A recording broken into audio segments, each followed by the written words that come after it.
Novaria, they have to hit all their shots. Si RSG, ang kailangan niya lang gawin, literal, bugahan mo lahat, at atakin mo lahat ng target mo.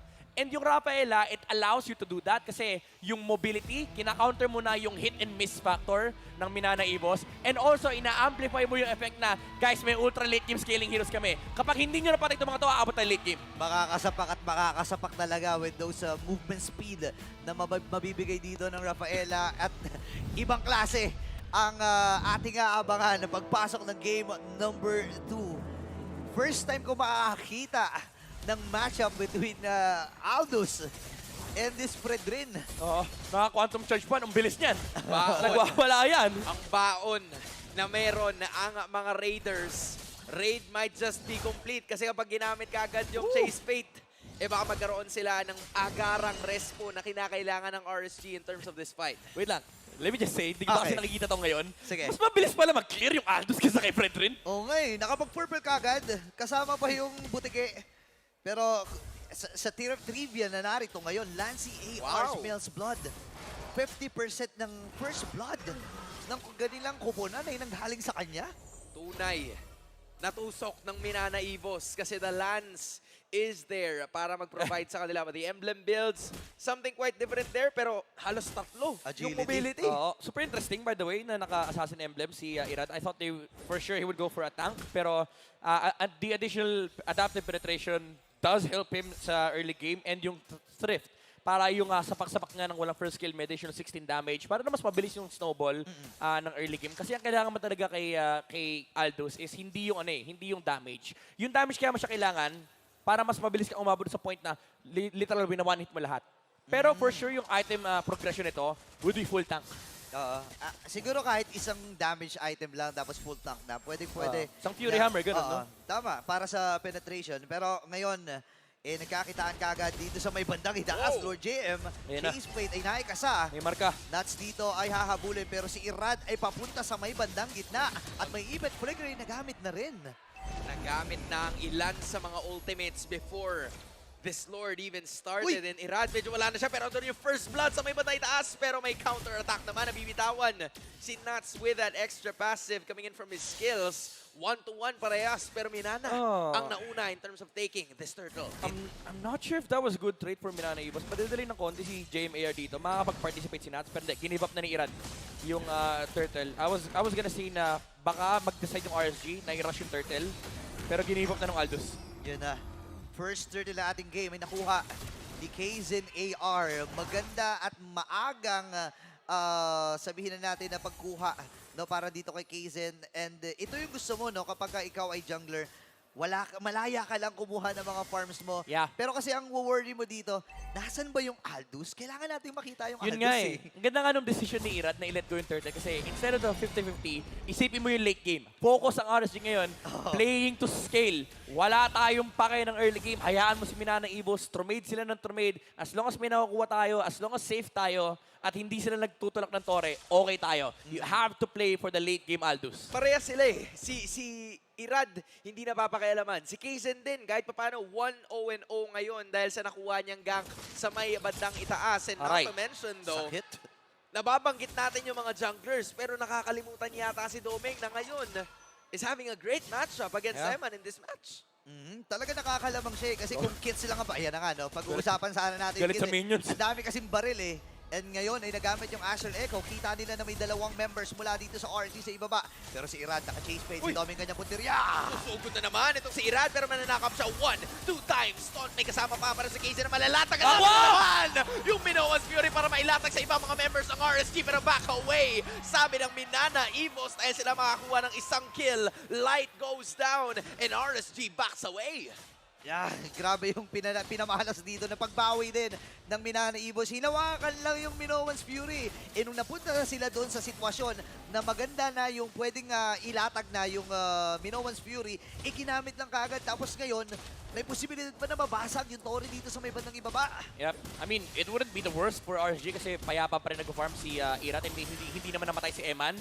Medyo manlungkot lang yung RSG na ang nakakuha ng kill ay si Doming AR. Tapos nakabasag pa siya ng Torre. So, effectively, naboboost yung pag-scaling na minanaiwas, specifically on this Beatrix. Pero again, all of this is fine. As long as hindi very soul-crushing yung victories for Minanaibos, still, hawak mo yung Aldous, may pag-asa pa rin sa late game. Doon pa rin ang pagkakataon na pwede nilang gamitin in this matchup. Medyo nangangalahati na and another take para sa side ng Minana Evos as RSG still trying to find their very own objective. Pero hanggang ngayon, hindi sila binibigyan ng kahit anong opening ng Minana. Yeah, importante lang naman dito, wag munang mamatay si Irad. Makakuha lang siya ng mga farm. And tingnan mo naman, binibigay na sa kanya yung Lane, no? Oo, binibigay na sa kanya yung lane eh. Ang malupit doon, sobrang patient niya. Hinintay niya pa talaga yung 5 minutes. 4:58, nakasilip na siya. Wait lang, may ano pa tayo. May reductions pa tayo. may mga tax ganun. Konti pa. Pero ngayon, Ayan, pwede feel na. ko kaya na niyang umall out eh. Na may lalatag niya na yung kanyang mga stacks, mas maitataas niya na ito ng bahagya. Slowly but surely, ang playstyle dito ng RSGSD, rack more items, Thunderbelt para kay Rad. And kapansin-pansin na malaki na yung napupondo dito ni Doming AR. Yep. Hindi naman super iwan. Halos 1,000 higit lang, or halos 1,000 lang naman para dito kay Doming AR. Pero kung papansin mo kasi pagdating sa item, BOD kagad, the first item. Galit na BOD. galit eh, no? Parang ayaw niyang slow down yung kanyang scaling. Kasi yung BOD talaga, nakakatulong yan. Maybe, sabihin natin pag wala kang Fury Hammer, medyo mas mahirap pumatay ng heroes. Pero in terms of farm, mas mabilis kapag hawak mo yung BOD. Kasi napakataas sa iyong damage and meron pang movement speed na Aroy! binibigay yan. So mas madali kang nakakaikot sa mapa. Grabe, bumabakat na kagad yung mga bala na binibitawan dito ni Doming AR. This is a classic Nova tricks na ating matutunghayan ngayon. Pero may pag-agaw na ginagawa dito si Kaizen at nakuha niya yung orange buff. So, again, ini-starve nila dito si Irad eh. Nandun na naman sila. Not only that, orange plus Torre Torre pa. sa may bandang itaas ang kanilang nakuha dito. This gives less room para sa side ng RSG na kumuha. Kaya medyo napipilitan na si Irad to go to the opponent's jungle para makakuha lang ng mas maraming stacks. Yun nga, inaagad na rin kagad dito ng Minana Evos. Hindi na nila hinahayaan pa. And yun yung sinasabi ni Midnight kanina, na ticking time bomb na hawak dito ng RSG. Kapag nakakuha ng magandang farm dito si Irad, sa ngayon, hindi pa rin siya namamatay. In level 10 na. So, unti-unti lang masisindihan yun eh. Pero ang tanong, sa tamang panahon ba masisindihan? Kasi ang Minana hindi na nagbibiro dito, minamadali na rin nila yung laro eh.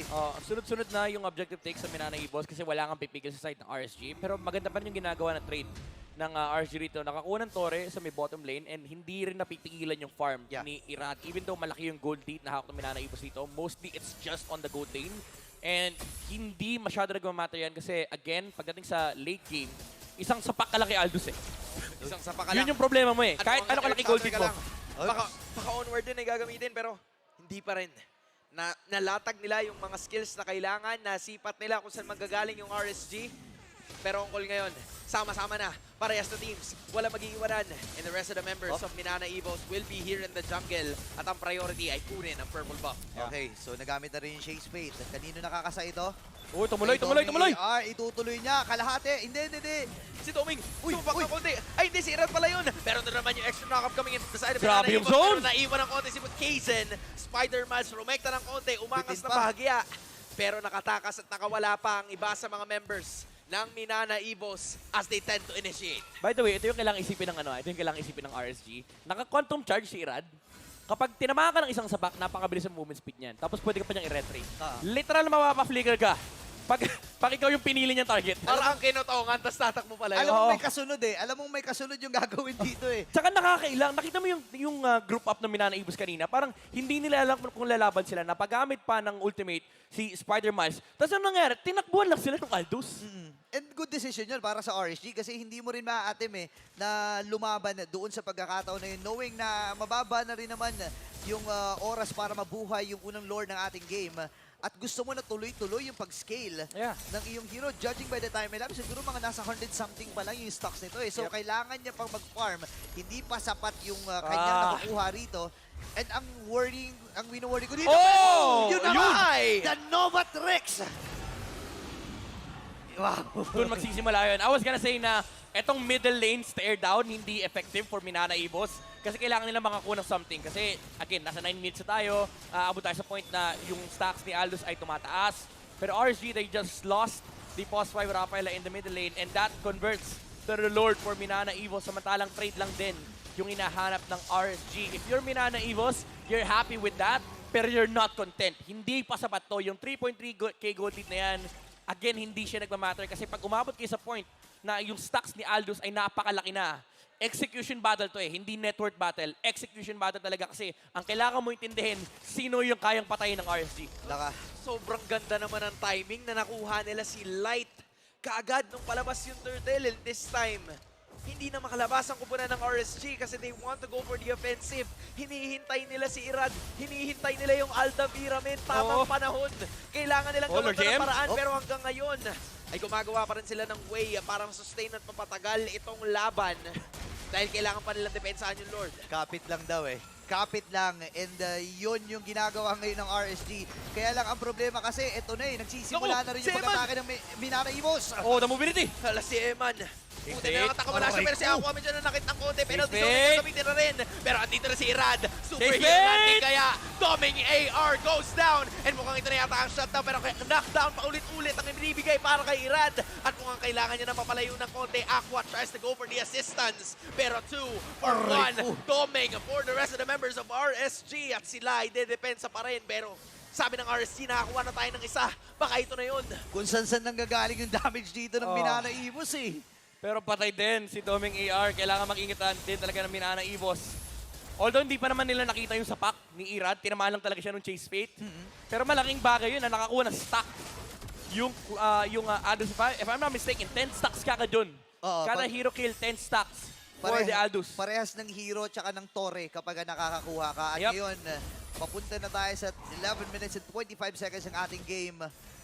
Tumatagal yung laro. So, kailangan magmadali ng Minana Evos dito. Kapag tumagal yung laro, ito kasi yung ginagawa ng RSG. Kaya ang baba rin ng kill score na nakikita natin ngayon dahil nagde-decision sila eh. Huwag tayong lumaban, huwag Yes. tayong lumaban. Hindi pwede. Maganda yung nabanggit mo kasi kanina nakita natin nung nagde-defend sila first Minana Evos. Typical RSG play would be si Nats gagamit ng penalty zone. Pero hindi niya ginagamit. Parang inaano niya yung Minana Evos, hindi.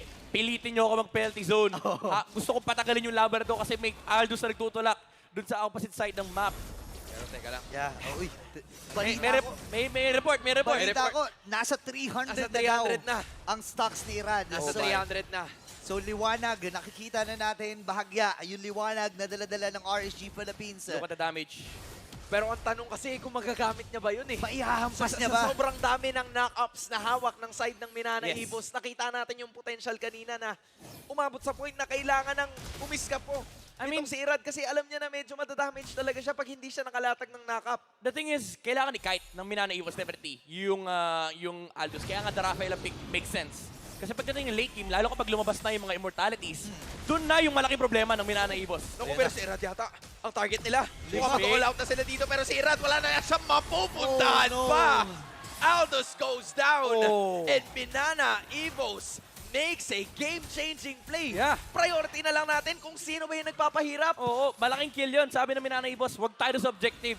Boys, saan mag-i-split push yung Aldous? Dun tayo. Oo, ito yung master plan eh ng Minana Evos eh. Alam mo na kagad eh, kung meron silang board dito, mukha kagad ni Irad yung nakalagay eh. And yun yung alam ng Minana Evos na kailangan nilang gawin. Huwag muna natin intindihin si Eman, ang intindihin natin si Irad. Kailangan nating i-shutdown at kunin itong si Irad. Pero maganda rin yung sinasabi mo ha, kahit gaano kataas yung stocks niya, kahit gaano karaming item ang napondohan niya, kapag hindi niya na ipangsapak yan dahil sa dami ng lockdowns and the Ayan na. knock-ups. Kita nyo na kagad, Ayan na, kita na. 377. Wow. Sapak na Aray, sapak nakita na mo? Sapak na sapak na si Two. Irad, men. Tag-iisa lang oh. Kotong na. 2.7, isang sapak. Maximum damage, 3.5. Tag-iisang sapak lang yung Isang- mga minions. Isang HP bar ni Doming AR yun. Oh no. Naghihintay na lang siya Wait. 800 times 5. Okay, may matitira. May maiiwan. May maiiwan. Pero alam mong ando na. Ando na. Malapit Konti na. lang. Pero Ma. again, Minana holding a 7K gold lead. At ito na nga sila't pasugod na. RSG Philippines kailangang kumapit sa kanilang base. Yung Lord sa may bandang gitna ay dumamba na rin. Oh, walang Nagre-ready buhay. dito ang Minana Evos. 7K gold lead para sa kanilang kupunan. Basag. Lord JMAR ay narito rin. And kumakapit lang Si talaga Doming. dito ang mga Raiders. Basag ang inhibitor sa may bandang gitna pero makakadepensa naman ang kupunan ng RSG. Kapit, matatag ang kailangan nilang gawin. 4 kontra sa 5 pero hindi pa rin naman nag-e-engage. Nandun na yung chase pit. Nagmamarka. Sino Irad. ba ang kanyang Oh, mamarkahan? Doming. Si Doming at this point. Pero nasa may bandang likuran. Oh, the Don! Ano naman na The extra Don! nakapat na mawawala na naman. Si Irad at this point. Extra naka para sa side ng RSG and Minana. Wants to go for it again. Penalty zone na gagamitin nila. Eman. Pero dalawa na lang sila. Eman might just go down. And it's a wipeout para sa side ng RSG. Minana with a 9K gold lead. And it's a sweep. Busyan para sa Minana Evos. Wala pa ring bawi